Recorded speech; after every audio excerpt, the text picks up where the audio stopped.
It was a dark night, typical of the horror stories that people like to tell. Rain fell in torrents from the sky, turning the road into a mirror of water and casting distorted reflections of Sarah and John's car headlights on the trees surrounding the road. Sarah, a young woman with dark hair and alert eyes, was behind the wheel. His friend, John, a tall boy with blonde hair, looked at the window with a bored expression. They were heading to the neighboring town, where a night party awaited. Anticipation was in the air as the pair planned a night of fun. The road connecting the two cities was known for being winding and poorly lit, winding through dense forest. That night, the rain made the trip even more challenging. The noise of the drops hitting the roof of the car sounded like an insistent drum, and visibility was terrible. Sarah began to feel a chill run down her spine as she guided the car through the winding curves of the road. The forest surrounding them seemed closed and hostile, as if it was watching and waiting for something. "Are you okay?" John asked, noticing the change in Sarah's mood. "Yes, I'm fine," she replied with a forced smile, trying to ignore the feeling that they were being watched. To distract himself, John reached over and turned on the radio, hoping to find some upbeat music to lift his spirits. However, what came out of the speakers was not music, but disturbing static. "That's weird," John muttered, fiddling with the buttons on the radio, but the static persisted. Sarah tensed, feeling something was wrong. She looked at John, who shared her discomfort. The atmosphere in the car was filled with anxiety as they continued to advance along the dark, rainy road. The night was silent except for the rain and radio static. It was then that they began to hear strange sounds coming from the back of the car. Shuffling, as if someone was dragging their feet, and indistinct murmurs filled the interior of the vehicle. Sarah and John instinctively turned to look out the rear window, but nothing was there. No other vehicles in sight, no people on the road. The sound seemed to come from nowhere and, at the same time, from everywhere around them. The car continued to advance along the sodden road, and the strange sounds persisted. It was as if something invisible accompanied them, a disturbing presence that they could neither see nor understand. "What the hell is this?" John whispered, looking out the window into the darkness of the forest. Sarah had no answer. She was scared and confused. Fear began to settle in their hearts, and they realized that something terribly wrong was happening that rainy night. As they drove down the deserted road, the strange sounds continued to haunt them, whispering and whispering as if the forest itself was trying to communicate with them. Sarah and John exchanged nervous glances, aware that something very sinister was about to happen. Sarah and John continued driving down the dark, rainy road as the strange sounds pursued them relentlessly. The feeling of uneasiness increased with each passing minute, and fear began to take hold of them. The rain pounded relentlessly on the windshield, and the static from the radio continued to fill the car with a disturbing sound. Sarah tried to increase the volume of the music, but nothing seemed to overcome the strange interference. "This is getting scary, Sarah," John said, looking at the road with concern. "I do not like this." Sarah nodded, her eyes fixed on the road in front of her. She was starting to wonder if they should go home and cancel their party plans. But before they could make a decision, something even stranger happened. As they advanced along the deserted road, a shadowy figure appeared ahead, in the middle of the road. It was a tall, slender silhouette, wrapped in a kind of dark cloak that seemed to be made of shadows. The figure was motionless, blocking the path. Sarah braked the car sharply, causing it to skid on the wet road before coming to a complete stop. She and John looked out the window, their hearts racing with fear and curiosity. "What is this?" Sarah whispered, her voice shaking. John tried to sound brave as he replied, "I don't know, but it sounds like a person. Maybe they need help." Sarah nodded, although her instincts screamed at them not to approach the strange figure. They got out of the car and grabbed their flashlights, preparing to face the unknown. The rain continued to fall, now a fine drizzle that made them shiver. The hooded figure remained motionless, as if waiting for them. His dark cloak completely hid his face. With cautious steps, Sarah and John approached the figure. The silence was deafening, only broken by the sound of rain and static still echoing from the car radio. When the light from the flashlights finally illuminated the figure's face, Sarah and John gave a scream of horror. There was no face visible, just a dark, shapeless mass where a face should be. It was as if darkness itself had taken shape. Fear gripped their hearts as they retreated, their flashlights shaking in trembling hands. The hooded figure began to move towards them, its form crawling slowly and clumsily, as if it didn't have a human body. Panicking, Sarah and John ran back to the car and tried to start it, but the engine refused to start. The hooded figure was now very close to the vehicle, stretching its arms towards them with long, dark fingers like shadows. They screamed as the figure touched the car, its formless hands seeming to melt through the bodywork. It felt like they were being drawn into a supernatural nightmare they couldn't escape. Sarah and John were trapped inside the car, watching in horror as the hooded figure reached its shadowy hands towards them. The rain continued to fall, creating a curtain of water that obscured the view outside. The car radio was still emitting static, filling the interior of the vehicle with a disturbing sound. "What is that?"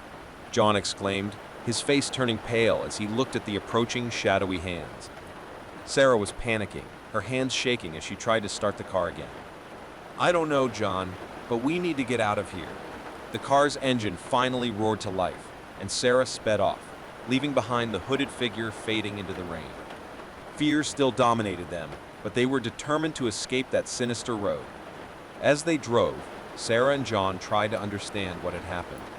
The hooded figure, the radio static, the strange sounds that had followed them, it all seemed part of an inexplicable nightmare. "That doesn't make sense," Sarah said, her voice shaking. "What was that?" John looked at her, his expression worried. "I don't know, Sarah, but I feel like we need to find out. We can't just ignore this." Sarah agreed, although the thought of returning to the dark, rainy road scared her.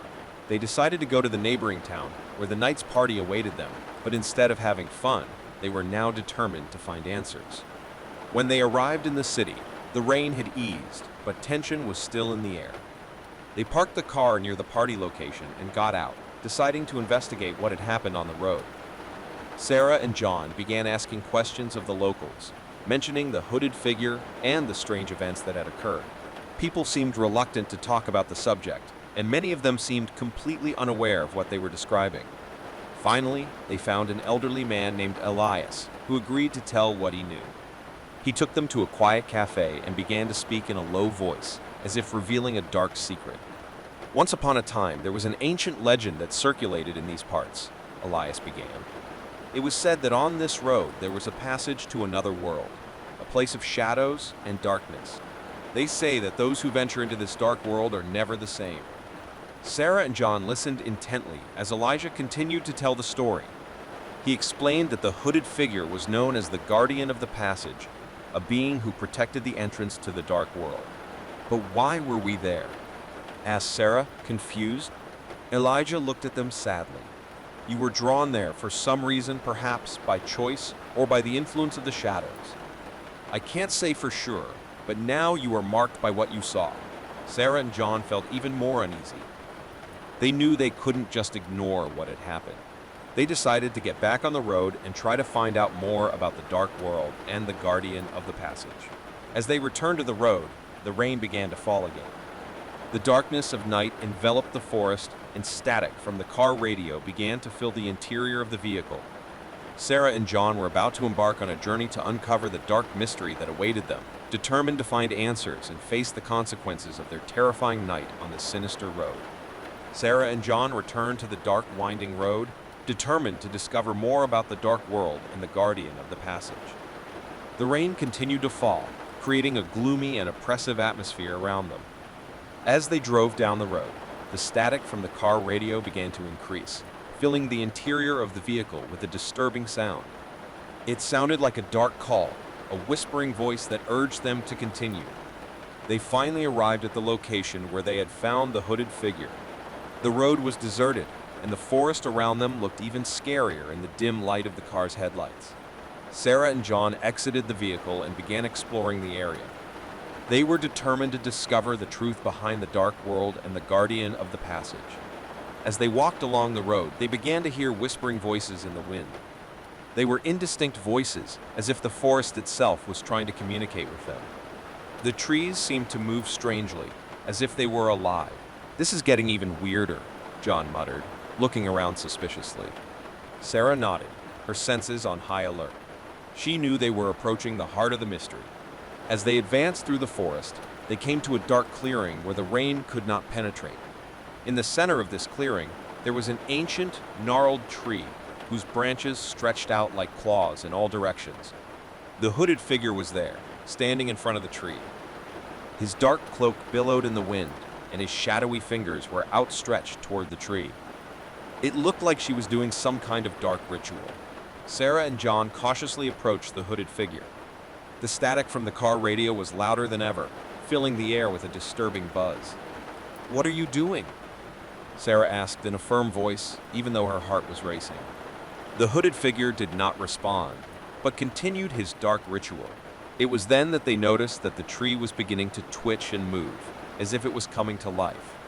Fear gripped their hearts as they realized they were witnessing something beyond human understanding. The hooded figure was calling upon dark powers to bring life to the ancient tree. Sarah and John knew they needed to do something to stop the ritual. With renewed courage, Sarah approached the tree and began reciting ancient words she had read in the story of Elijah. John accompanied her, helping to break the dark power of the ritual. The static from the car radio was deafening, and the tree seemed to shake in pain as the ritual was interrupted. The hooded figure twisted and dissipated like dark smoke, leaving only a shadowy echo in its wake.